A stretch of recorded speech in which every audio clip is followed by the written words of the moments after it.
Hi, this is Jonathan Rosenhead, Jerusalem psychotherapist.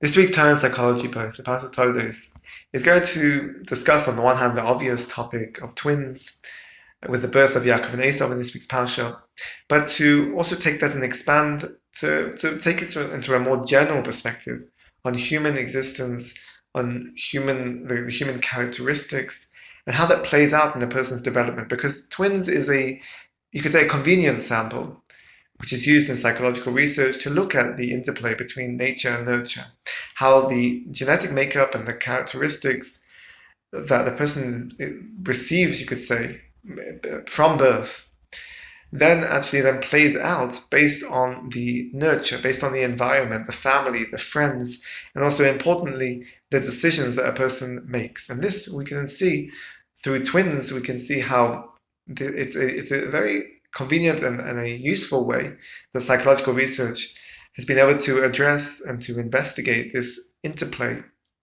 between, and it's actually a debate as well in terms of how there's this dual process, these dual aspects of nature and nurture that are related and interconnect and influence a person and how they develop in their life.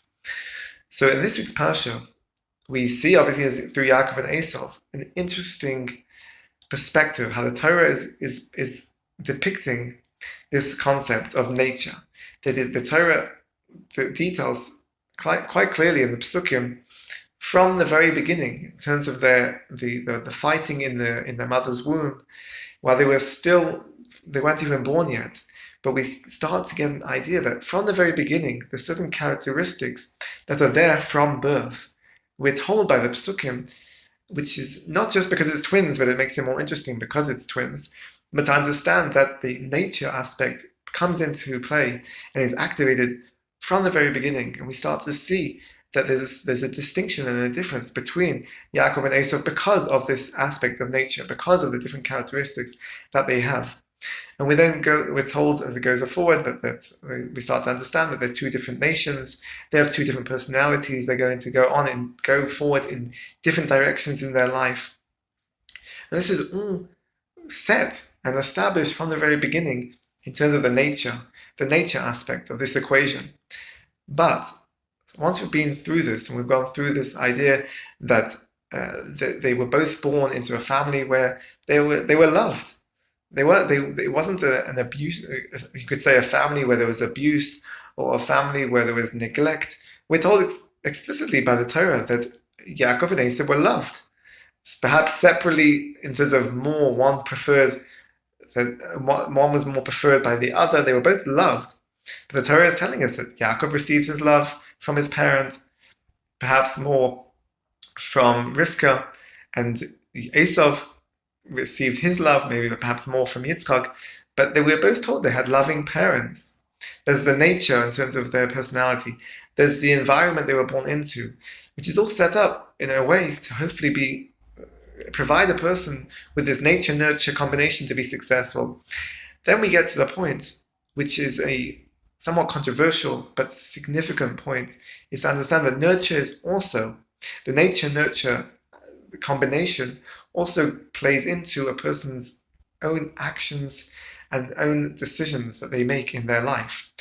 In therapy, when I have people coming and we want to work through a process, often it's related to, it can be a range of issues, but often when it touches on ideas of issues of anxiety or depression, it comes down to the point that the therapeutic process can be summarized by how a person starts to take ownership, responsibility, and control over their own life, over the decisions that they make, even with the struggles, but how do they start to infuse and inculcate within their life or within their functioning more control, a sense of control, a view of ownership and responsibility for the decisions that they make.